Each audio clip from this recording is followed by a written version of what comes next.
বন্ধুরা, আমরা যদি দ্বিতীয় শ্রেণীর গণিত বইয়ের ৭ পৃষ্ঠায় লক্ষ্য করি, এখানে ৭ পৃষ্ঠার একদম উপরে লক্ষ্য করলে আমরা দেখতে পাচ্ছি বলা হয়েছে নিজে করি।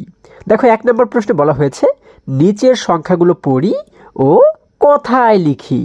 অর্থাৎ এই নিচে দেখো আমরা যে সংখ্যাগুলো দেখতে পাচ্ছি এই সংখ্যাগুলো আমাদের পড়তে বলা হয়েছে এবং কথায় লিখতে বলা হয়েছে। তাহলে প্রথমে আমরা যে সংখ্যাটি দেখতে পাচ্ছি, তোমরা একটু বলো তো দেখি এই সংখ্যাটি কত? হ্যাঁ, এটি হচ্ছে ২৪। তারপরে যেটি রয়েছে সেটি কত? হ্যাঁ, এটি হচ্ছে ৪৭। তারপরে রয়েছে ৩২। তারপরে রয়েছে ৫৯, ৮৭। তারপরে রয়েছে ৭৫। তারপরে রয়েছে ৯৩। এরপরে আমরা দেখতে পাচ্ছি রয়েছে ৮৯, ৮৬, ৯৯, ১০০। তাই না? তাহলে এই সংখ্যাগুলোকে আমরা এবারে কি করব? কথায় লিখব। তাহলে চলো আমরা এগুলোকে একটু কথায় লেখার চেষ্টা করি। বন্ধুরা দেখো, আমরা সেই যে সংখ্যাগুলো আমাদের দেওয়া রয়েছে এগুলোকে যদি আমরা কথায় লিখি, প্রথমে আমাদের দেওয়া ছিল ২৪, আমরা ২৪কে কথায় লিখলাম, তাই না? দেখো এখানে লিখলাম ২৪। তারপরে কিন্তু রয়েছে ৪৭, আমরা এখানে লিখলাম ৪৭। তারপরে ছিল ৩২, আমরা এখানে লিখলাম ৩২। এরপরে রয়েছে ৫৯, আমরা লিখলাম ৫৯। ৮৭, আমরা এখানে লিখে দিলাম ৮৭। তারপরে রয়েছে ৭৫, আমরা লিখে দিলাম ৭৫। এরপরে রয়েছে ৯৩, আমরা লিখে দিলাম ৯৩। এরপরে রয়েছে ৮৯, আমরা লিখে দিলাম ৮৯। তারপরে রয়েছে ৮৬, আমরা এখানে লিখে দিলাম ৮৬। এরপরে রয়েছে ৯৯, আমরা কিন্তু এখানে লিখে দিলাম ৯৯। এবং সর্বশেষ রয়েছে ১০০। দেখো আমরা এটিকে যখন কথায় লিখবো তখন কিভাবে লিখবো? আমরা লিখবো ১০০। ঠিক আছে? আচ্ছা, তাহলে এই যে বানানগুলো, হ্যাঁ, অর্থাৎ কথায় লিখতে গেলে যে বানান সহকারে লিখতে হয়, হ্যাঁ, এগুলো তো আমরা এর আগের পৃষ্ঠাতে শিখেছি, তাই না? তাহলে সেইগুলো তোমাদের তো নিশ্চয়ই এখন মনে আছে। তাহলে সেই তখন আমরা যা পড়েছি সেটিকে কিন্তু আমরা এখানে লিখে দিলেই হয়ে যাচ্ছে। তারপরে যদি তোমাদের কোথাও কোনো বানানে কোনো সমস্যা থেকে থাকে তাহলে তোমরা এখান থেকে সেই বানানগুলো দেখে নিতে পারো। আচ্ছা, এরপরে যদি আমরা এর পরবর্তী যে অঙ্ক রয়েছে সেই অঙ্কটির দিকে যদি আমরা লক্ষ্য করি, দেখো ছোট বন্ধুরা, আমরা এবারে ২ নম্বর অঙ্কটি যদি লক্ষ্য করি, এখানে ২ নম্বরে বলা হয়েছে কোনো একটি গ্রামের ৫টি যৌথ পরিবারের সদস্য সংখ্যা নিচের ছকটিতে সংখ্যায় লিখি। আচ্ছা, বলা হয়েছে যে কোনো একটি গ্রামের ৫টি যৌথ পরিবারের সদস্য সংখ্যা আমাদের নিচের ছকটিতে সংখ্যায় লিখতে বলা হয়েছে, তাই না? এখন এখানে যে বলা হয়েছে যৌথ পরিবারের সদস্য সংখ্যা, যৌথ মানে কি?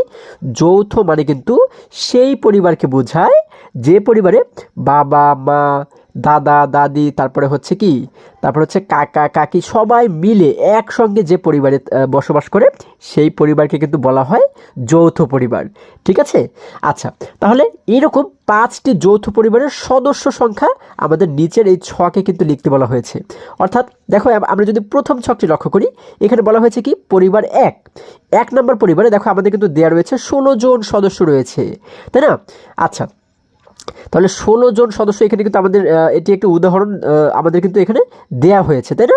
আচ্ছা, এখন আমরা যদি লক্ষ্য করি পরিবার ২, এই পাশে রয়েছে কি পরিবার ২। এখন পরিবার ২-এ কতজন সদস্য রয়েছে এটি কিন্তু আমাদের নিজেদের গণনা করে লিখতে হবে। তাহলে তোমাদের আশপাশে যে পরিবারগুলো রয়েছে, যে যৌথ পরিবারগুলো রয়েছে, তোমরা যদি একটু দেখে মনে করার চেষ্টা করো বা গণনা করার চেষ্টা করো যে সেই পরিবারে কয়জন সদস্য রয়েছে। আচ্ছা, তোমরা গণনা করে কিন্তু এই জায়গাতে সেই সদস্যের সংখ্যাটা লিখে দেবে। যদি ১০ জন হয় তাহলে ১০ লিখে দেবে, যদি ১২ জন হয় ১২ লিখে দেবে, যে কয়জন হবে সেটিকে কিন্তু এই জায়গাতে খালি ঘরে আমরা লিখে দেবো। ঠিক আছে? আচ্ছা, আমরা ধরে নিচ্ছি যে একটি পরিবারে সদস্য সংখ্যা রয়েছে ১১ জন। তাহলে আমরা এই জায়গাতে লিখে দিলাম ১১। আমরা কি লিখে দিলাম? ১১ লিখে দিলাম। তাহলে এটিকে কিন্তু আমাদের সমাধান করা হয়ে গেল। দেখো কত সহজে আমরা সমাধান করে ফেললাম। এরপরে বলা হয়েছে পরিবার ৩। এবার পরিবার ৩ মানে আরও একটি পরিবার যদি তুমি এবারে খেয়াল করো বা আরেকটি পরিবারের সদস্য সংখ্যা যদি তুমি গণনা করো, এবার দেখো তো সেই পরিবারে কয়জন সদস্য রয়েছে। আমরা গণনা করে করে দেখব যে পরিমাণ সংখ্যা আমরা পাবো সেই সংখ্যাটাকে এই জায়গায় লিখে দেবো। ঠিক আছে? আচ্ছা, আমরা এখানে ধরে নিচ্ছি যে এই পরিবারে সদস্য সংখ্যা রয়েছে ১৪ জন। তাহলে আমরা এখানে কি করলাম? ১৪ লিখে দিলাম। ঠিক আছে? আমাদের এখানের কাজও শেষ। এরপরে পরিবার ৪। তাহলে আরেকটি পরিবারে আমরা দেখবো যে কয়জন সদস্য রয়েছে, তাই না? তাহলে আমরা ধরো গণনা করতে করতে দেখলাম যে এই পরিবারের সদস্য সংখ্যা রয়েছে ১২ জন। আমরা এখানে লিখে দিলাম ১২। আচ্ছা, এরপরে আরও একটি পরিবারের কথা কিন্তু আমাদের এখানে বলা হয়েছে, পরিবার ৫ নম্বর পরিবারে ধরো আমরা ধরে নিচ্ছি যে মোট সদস্য সংখ্যা রয়েছে ১৩ জন। তাহলে আমরা এই জায়গাতে লিখে দিলাম 13। ঠিক আছে, তাহলে দেখো আমাদের 5টি পরিবারের সদস্য সংখ্যা কিন্তু এই নিচে লেখা হয়ে গেল। তাই না, আমরা কত সহজে এটিকে সমাধান করে ফেললাম। আশা করি সকলেই তোমরা বুঝতে পেরেছো। এবারে যদি আমরা আরেকটু নিচে লক্ষ্য করি, দেখো এখানে 3 নম্বর প্রশ্নে আমরা যদি লক্ষ্য করি, এখানে কি বলা হয়েছে কোনো একটি বাড়িতে কি কি ধরনের কতগুলো ফলের গাছ আছে তা গণনা করে নিচের ছকে সংখ্যায় লিখি। আচ্ছা, তাহলে আমাদের বলা হয়েছে কি যে কোনো একটি বাড়িতে কি কি ধরনের কতগুলো ফলের গাছ আছে, আচ্ছা তা গণনা করে নিচের ছকে সংখ্যায় লিখি। দেখো আমরা নিচে কিন্তু একটি ছক দেখতে পাচ্ছি, তাই না? এবং এই ছকের শুরুতে দেখতে পাচ্ছি এখানে বলা হয়েছে কি আম গাছ, কাঁঠাল গাছ, পেয়ারা গাছ, নারিকেল গাছ, জাম গাছ, সুপারি গাছ।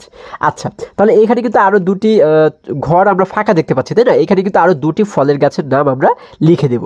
ঠিক আছে, এবারে আমরা দেখব যে আমাদের বাড়িতে আম গাছ রয়েছে কতটি, যে কয়টা আম গাছ রয়েছে আমরা কিন্তু এই জায়গাতে সেই কয় সংখ্যা আমরা কিন্তু লিখে দেবো, তাই না? এখানে কিন্তু আমরা সংখ্যাটিকে কিন্তু আমরা সংখ্যায় লিখবো, তাই না? আচ্ছা, কাঁঠাল গাছ কয়টি রয়েছে সেটি কিন্তু আমরা এই জায়গাতে সংখ্যায় লিখবো, পেয়ারা গাছ কয়টি রয়েছে, এইভাবে করে প্রত্যেকটি গাছ কয়টা করে রয়েছে এই নিচে কিন্তু আমরা সংখ্যায় লিখে দেবো। দেখো খুবই মজার কিন্তু অঙ্কগুলো। যেমন আমরা যদি লক্ষ্য করি যে প্রথমে রয়েছে আম গাছ, আমরা যদি তোমরা যদি একটু গণনা করো তোমাদের বাড়িতে কয়টি আম গাছ রয়েছে, আমরা ধরো গণনা করে দেখলাম যে আমাদের বাড়িতে মোট 8টি আম গাছ রয়েছে। ঠিক আছে, তাহলে 8টি যদি হয় তাহলে আমরা কি করবো, এই জায়গাতে কত লিখবো? হ্যাঁ, 8 লিখে দেবো। কিন্তু আমরা এখানে লিখে দিলাম 8। তাহলে তোমাদের বাড়িতে যে কয়টি আম গাছ রয়েছে তোমরা কিন্তু সেই সংখ্যাটাকে এই জায়গাতে লিখে দেবে। এরপরে রয়েছে কাঁঠাল গাছ। এখন আমরা ধরো গণনা করে দেখলাম যে আমাদের বাড়িতে কাঁঠাল গাছ রয়েছে হচ্ছে 7টি। ঠিক আছে, তাহলে আমরা এখানে লিখে দেবো 7। আচ্ছা, তোমাদের বাড়িতে যে কয়টি কাঁঠাল গাছ রয়েছে তোমরা কিন্তু সেই সংখ্যাটিকে এই জায়গাতে লিখে দেবে। ঠিক আছে, আচ্ছা এরপরে পেয়ারা গাছ রয়েছে কতটি, আমরা ধরো এখানে গণনা করে পেলাম হচ্ছে পেয়ারা গাছ রয়েছে 5টি। ঠিক আছে, তাহলে আমরা এখানে লিখে দিলাম 5। এরপরে নারিকেল গাছ কয়টি রয়েছে আমরা গণনা করে দেখলাম যে নারকেল গাছ রয়েছে 6টি। তাহলে আমরা এখানে লিখে দিলাম 6। এরপরে রয়েছে কি জাম গাছ। আচ্ছা, এবারে যদি আমরা দেখি যে জাম গাছ রয়েছে কতটি, যদি দেখি যে 5টি রয়েছে তাহলে তো 5 লিখবো, যদি দেখি 8টি রয়েছে 8 লিখবো, যদি দেখি যে একটিও নেই তাহলে কিন্তু আমরা এখানে 0 লিখে দেবো, তাই না? আচ্ছা, আমাদের বাড়িতে কোনো জাম গাছ নেই, এই জন্য আমি কী করবো, এখানে একটি 0 লিখে দেবো। তোমাদের বাড়িতে যে কয়টি জাম গাছ রয়েছে তোমরা কিন্তু সেই সংখ্যাটিকে এই জায়গাতে লিখে দিবে। ঠিক আছে, আচ্ছা এরপরে রয়েছে সুপারি গাছ কয়টি রয়েছে, সুপারি গাছ রয়েছে 2টি। তাহলে আমরা এই জায়গাতে লিখে দিলাম 2। আচ্ছা, এরপরে আরও 2টি ঘর কিন্তু আমাদের এখানে খালি রয়েছে। আমরা এখানে ধরো প্রথমে লিখলাম হচ্ছে কলা গাছ, কি লিখলাম? কলা গাছ। আচ্ছা, আমরা লিখলাম হচ্ছে কলা গাছ, এবং এখানে আমরা লিখলাম হচ্ছে পেঁপে গাছ। ঠিক আছে, পেঁপে গাছ। আচ্ছা, কলা গাছ এবং পেঁপে গাছ। কলা গাছ রয়েছে কতটি, আমাদের বাড়িতে কলা গাছ রয়েছে হচ্ছে 3টি। তাহলে আমরা এই জায়গাতে লিখে দিলাম 3। এরপরে পেঁপে গাছ রয়েছে কতটি, পেঁপে গাছ রয়েছে আমরা গণনা করে দেখলাম, ধরো আমরা পেঁপে গাছ পেয়েছি 7টি। তাহলে আমরা এখানে লিখে দিলাম 7। ঠিক আছে, তাহলে দেখো আমাদের কিন্তু এই ছকটিও খুবই সুন্দরভাবে পূরণ করা হয়ে গেল। আশা করি এটিও তোমরা খুবই সুন্দরভাবে বুঝতে পেরেছো। এবারে যদি আমরা আরেকটু নিচে লক্ষ্য করি, দেখো এই জায়গাতে আমরা লক্ষ্য করলে দেখতে পাচ্ছি 4 নম্বর প্রশ্নে আমাদেরকে বলা হয়েছে তোমার বিদ্যালয়ের প্রথম শ্রেণী থেকে 5ম শ্রেণী পর্যন্ত কতজন বালক বালিকা উপস্থিত আছে তা শ্রেণী অনুযায়ী গণনা করে নিচের ছকে কথায় লিখি। আচ্ছা, তাহলে আমাদের বলা হয়েছে কি যে তোমার বিদ্যালয়ের প্রথম শ্রেণী থেকে 5ম শ্রেণী পর্যন্ত কতজন বালক মানে কতজন ছেলে এবং কতজন বালিকা মানে কতজন মেয়ে উপস্থিত আছে তা শ্রেণী অনুযায়ী গণনা করে নিচের ছকে কথায় লিখি। অর্থাৎ এই নিচের ছকে কিন্তু আমাদের কথায় লিখতে বলা হয়েছে। আগে বলা হয়েছে আমাদের সংখ্যায় লিখতে, এখন কিন্তু আমাদের বলা হয়েছে কথায় লিখতে, তাই না? আচ্ছা, এখন আমরা কথায় যদি লিখি, আমরা প্রথমে ছকটির দিকে যদি লক্ষ্য করে দেখো, শুরুতেই বলা হয়েছে কি শ্রেণী, অর্থাৎ প্রথম শ্রেণী, দ্বিতীয় শ্রেণী, তৃতীয় শ্রেণী, চতুর্থ শ্রেণী, 5ম শ্রেণী, তাই না? এবং এই পাশে বলা হয়েছে বালক, তার মানে প্রথম শ্রেণীতে কতজন বালক রয়েছে মানে কতজন ছেলে রয়েছে, আমরা কিন্তু সেই সংখ্যাটিকে এই জায়গাতে কথায় লিখে দেবো। এরপর কতজন বালিকা রয়েছে এই জায়গাতে কিন্তু লিখে দেবো। তাহলে দ্বিতীয় শ্রেণীতে কতজন বালক এখানে লিখবো, কতজন বালিকা এখানে লিখবো, তৃতীয় শ্রেণীতে কতজন বালক কতজন বালিকা, এইভাবে করে কিন্তু আমরা সবগুলো ঘর পূরণ করব। আচ্ছা, তাহলে আমরা যদি প্রথম শ্রেণীটা লক্ষ্য করে দেখো আমরা কি করলাম, ধরো তোমরা স্কুলে গেলে, হ্যাঁ, তোমাদের বিদ্যালয়ে গিয়ে তোমরা প্রথম শ্রেণীর যে শ্রেণীকক্ষ সেখানে ঢুকলে, হ্যাঁ, ঢুকে গণনা করলে যে কতজন বালক তোমাদের বিদ্যালয়ে রয়েছে প্রথম শ্রেণীতে। তাহলে গণনা করে দেখলে যে বালক রয়েছে 21 জন। তাহলে আমরা এখানে কি করব, 21কে কিন্তু কথায় লিখব, এ কয় রস্যু তালিব বস 21। ঠিক আছে, এবারে তোমরা গণনা করলে যে বালিকা কয়জন রয়েছে, গণনা করে করে দেখলে যে বালিকা রয়েছে 23 জন। ঠিক আছে, যে সংখ্যাটি হবে, আমি কিন্তু এখানে অনুমান করে লিখে দিচ্ছি, তোমাদের যে সংখ্যাটি হবে গণনা করার পরে তোমরা কিন্তু সেই সংখ্যাটিকে এই জায়গাতে লিখে দেবে। ঠিক আছে, তাহলে আমরা বালিকা পাচ্ছে ধরো 23 জন, তাহলে আমরা এখানে লিখে দেবো 23। আচ্ছা, এরপরে দ্বিতীয় শ্রেণীতে আমরা ঢুকলাম। এবারে দ্বিতীয় শ্রেণীতে ঢুকে যখন বালক গণনা করলাম, গণনা করে দেখলাম এখানে বালক রয়েছে 20 জন। তাহলে আমরা এখানে লিখে দেবো 20, তাই না, বয়রস্যি তালিব বস 20।